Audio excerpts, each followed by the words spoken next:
नमस्कार प्यारे बच्चों, आज हम करने जा रहे हैं आपकी 11वीं की हिंदी पाठ्य पुस्तक आरोह से पाठ 6 स्पीति में बारिश, जिसके लेखक हैं कृष्णनाथ। आइए जान लेते हैं लेखक कृष्णनाथ जी का संक्षिप्त परिचय। कृष्णनाथ जी का जन्म सन 1934 में वाराणसी उत्तर प्रदेश में हुआ। इनकी प्रमुख रचनाएं हैं लद्दाख में राग विराग, किन्नर धर्मलोक, स्पीति में बारिश, पृथ्वी परिक्रमा, हिमाल यात्रा, अरुणाचल यात्रा, बौद्ध निबंधावली। हिंदी और अंग्रेजी में कई पुस्तकों का संपादन भी इन्होंने किया है और इन्हें लोहिया सम्मान से भी सम्मानित किया जा चुका है। पाठ एक यात्रा वृत्तांत है। स्पीति हिमाचल के मध्य में स्थित है। यह स्थान अपनी भौगोलिक एवं प्राकृतिक विशेषताओं के कारण अन्य पर्वतीय स्थलों से भिन्न है। लेखक ने इस पाठ में स्पीति की जनसंख्या, ऋतु, फसल, जलवायु तथा भूगोल का वर्णन किया है, जो परस्पर एक दूसरे से संबंधित हैं। पाठ में दुर्गम क्षेत्र स्पीति में रहने वाले लोगों के कठिनाई भरे जीवन का भी वर्णन किया है। कुछ युवा पर्यटकों का पहुंचना स्पीति के पर्यावरण को बदल सकता है। ठंडे रेगिस्तान जैसे स्पीति के लिए उनका आना वहां बूंदों भरा एक सुखद संयोग बन सकता है। आइए शुरू करते हैं पाठ स्पीति में बारिश और सबसे पहले जानते हैं स्पीति का इतिहास। स्पीति हिमाचल प्रदेश के लाहौल स्पीति जिले की एक तहसील है। यहाँ ऊंचे ऊंचे दर्रे तथा कठिन रास्ते हैं, इसलिए आवागमन अत्यंत कठिन है और इसीलिए यहाँ मानव जीवन की गतिविधियां भी कम हैं, जिसके कारण इतिहास में स्पीति का उल्लेख न के बराबर ही है। यह क्षेत्र संचार के साधनों से भी कटा हुआ है। केलंग के बादशाह का शासन काजा प्रदेश में भी है और यह स्थान केलंग से दूर है, जहाँ सड़कें नहीं हैं और यहाँ वसंत के दिनों में भी 170 मील आना जाना कठिन है, किंतु शीत ऋतु में प्राय असंभव, जिस कारण से केलंग के बादशाह को हमेशा डर लगा रहता है कि कहीं काजा का सूबेदार विद्रोह करके उस सूबे पर कब्जा न कर ले। आज भी वायरलेस के माध्यम से ही केलंग और काजा एक दूसरे से जुड़े हुए हैं।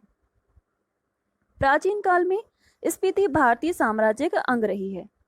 यह कभी लद्दाख, कभी कश्मीर, कभी बुशहर, कभी कुल्लू मंडल में रही, तो कभी यह ब्रिटिश राज में रही, परंतु हमेशा स्वतंत्र ही रही। इसकी स्वतंत्रता, रक्षा व संहार सबका कारक इसका भूगोल था। यहाँ जब भी किसी राजा का संदेशवाहक आता था तो उसके आते आते वसंत बीत जाता था। कभी कोई जोरावर सिंह जैसा आता था तो स्पीति का तरीका वही था जो तुपचिलिंग गोनपा में लेखक ने देखा कि यहाँ के लोग जब डायनामाइट का विस्फोट होता तो उससे बचने के लिए वे आंख बंद करके चांगमा का तना पकड़कर या एक दूसरे को पकड़कर बैठ जाते, तो जब धमाका गुजर जाता फिर डरते डरते आंख खोलकर उठ जाते।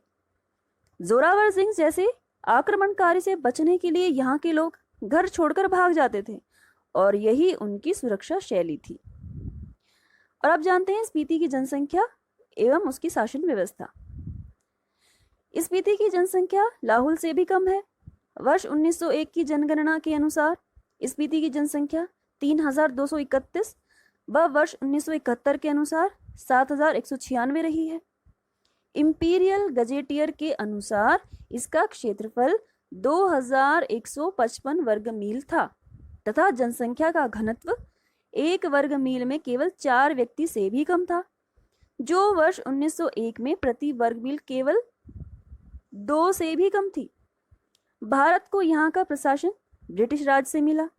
स्पीति का राज्य 1846 ईस्वी में कश्मीर के राजा गुलाब सिंह के जरिए अंग्रेजों को मिला। अंग्रेज इसके जरिए पश्चिमी तिब्बत के ऊन वाले क्षेत्र में प्रवेश चाहते थे। 1846 में कुल्लू, लाहौल स्पीति ब्रिटिशों की अधीनता में आ गए। लद्दाख मंडल के समय यहाँ का शासन स्थानीय राजा नोनो द्वारा चलाया जाता था। अंग्रेजी शासनकाल में नोनो यानी स्थानीय शासक कुल्लू के असिस्टेंट कमिश्नर के समर्थन से काम किया करता था। स्थानीय लोग इसे अपना राजा ही मानते थे। पहले ये सभी क्षेत्र सुपरिंटेंडेंट के अधीन थे। 1873 में स्पीति में एक रेगुलेशन यानी कि कानून पास हुआ, जिसके तहत लाहौल और स्पीति को विशेष स्थान दिया गया। यहाँ पर ब्रिटिश भारत के अन्य कानून लागू नहीं होते थे। यहाँ के नोनो यानी कि स्थानीय शासक को माल गुजारी इकट्ठा करने तथा छोटे छोटे फौजदारी मुकदमों का फैसला करने का अधिकार दिया गया। फौजदारी मुकदमे यानी मारपीट से संबंधित मुकदमे, उससे ऊपर के मामले वह कमिश्नर के पास भेज देता था। स्वराज्य के बाद यानी कि स्वतंत्रता के बाद 1960 में इस क्षेत्र को पंजाब राज्य में तथा 1966 में हिमाचल प्रदेश बनने के बाद लाहौल स्पीति को राज्य के उत्तरी छोर का जिला बनाया गया और यह देश का सबसे अधिक दुर्गम क्षेत्र है। और आइए अब जानते हैं स्पीति की भौगोलिक स्थिति और यहाँ की जीवन की कठिनाइयां। स्पीति 31.42 और 32.59 अक्षांश उत्तर और 77.26 और 78.42 पूर्व देशांतर के बीच स्थित है। स्पीति के चारों ओर दुर्गम पहाड़ हैं जिनकी औसत ऊंचाई 18,000 फीट है। यह पहाड़ उसे पूर्व में तिब्बत, पश्चिम में लाहुल, दक्षिण में किन्नौर तथा उत्तर में लद्दाख से अलग करते हैं।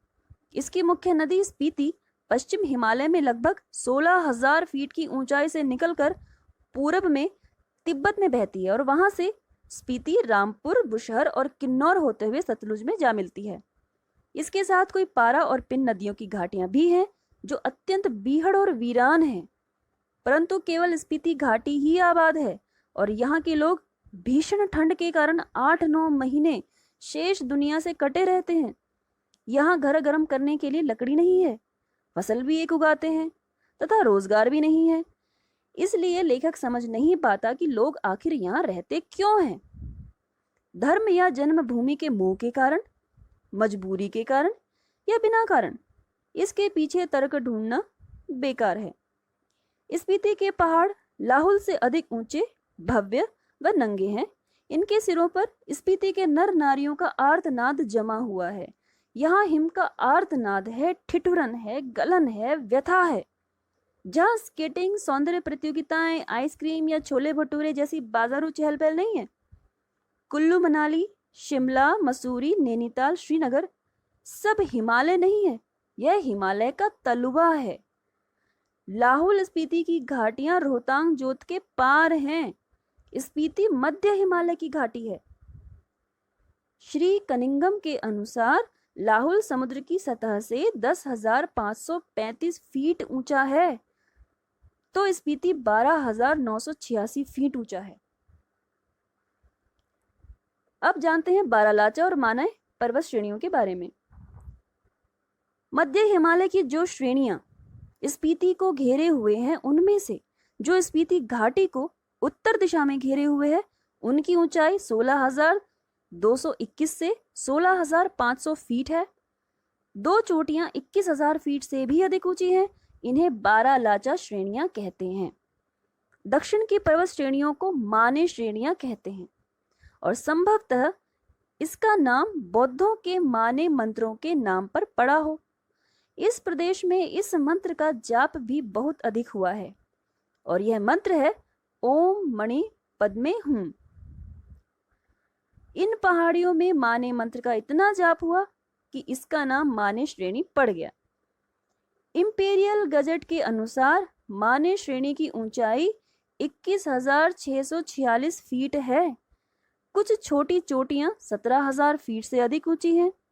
इसके कई गांव 13,000 फीट से 14,000 फीट की ऊंचाई पर बसे हैं। यह मध्य हिमालय है, इसी में स्पीति स्थित है। इसके पार बाह्य हिमालय है जिसकी एक चोटी 23,064 फीट ऊंची है तथा कई चोटियां 20,000 फीट से भी अधिक ऊंची हैं। लेखक युवक युवतियों को इस घाटी में आमंत्रित करता है। यद्यपि चोटियों की ऊंचाइयों से होड़ लगाना ठीक नहीं है, फिर भी नव युवकों और नव युवतियों के लिए यहाँ आना एक अच्छा शौक हो सकता है। यह घाटी बूढ़े लामाओं के जाप के कारण उदास दिखती है।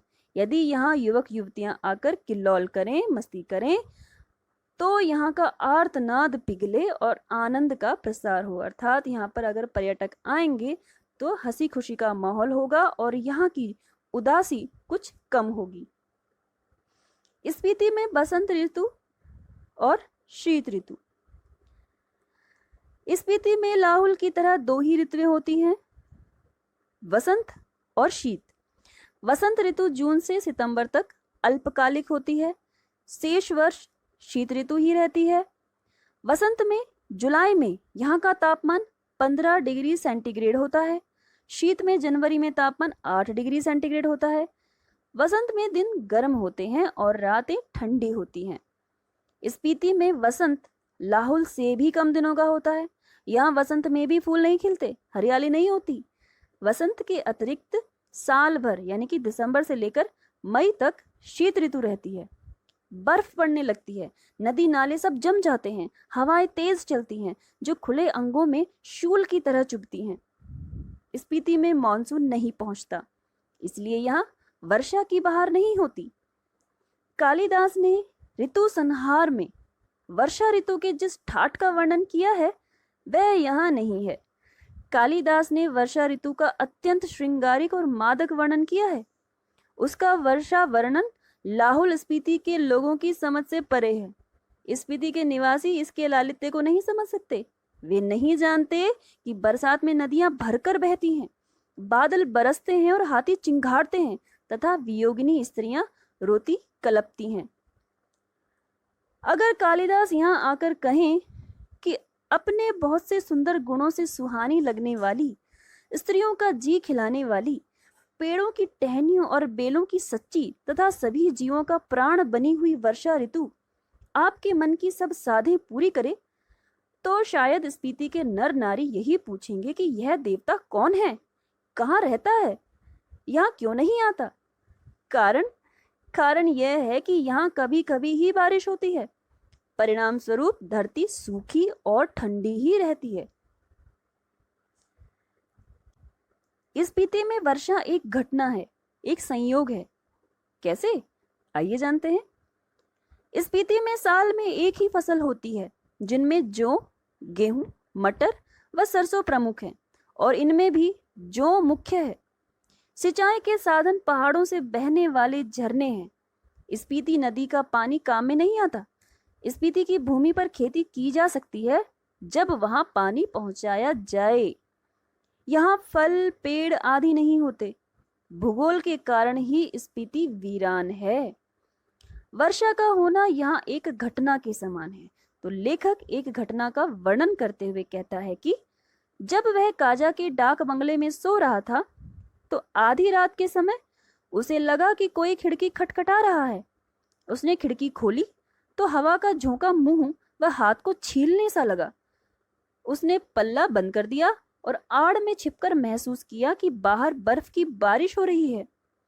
सुबह उठने पर पता चला कि लोग उसकी यात्रा को शुभ बता रहे हैं, क्योंकि यहाँ बहुत दिनों बाद बारिश हुई थी। तो प्यारे बच्चों, यह था पाठ स्पीति में बारिश। लेकिन इसमें एक दो बातें बीच में रह गई हैं जो मैं अभी बता देती हूँ। कि जब जोरावर सिंह की बात आती है कि जोरावर सिंह को देखकर वहाँ के लोग बचने के लिए चांगमा का तना पकड़ लिया करते थे। तो चांगमा क्या है? चांगमा एक पेड़ है। और एक और शब्द बीच में आया था रेगुलेशन। तो रेगुलेशन का अर्थ होता है कानून। और एक और शब्द था आर्तनाद। आर्तनाद स्पीति के पहाड़ों पर वहाँ के नर नारियों का आर्तनाद जमा है, ये आर्तनाद शब्द आया था। आर्तनाद का मतलब होता है पीड़ा भरी आवाज़। तो ये था पाठ स्पीति में बारिश। आशा है आपको समझ आ गया होगा। धन्यवाद।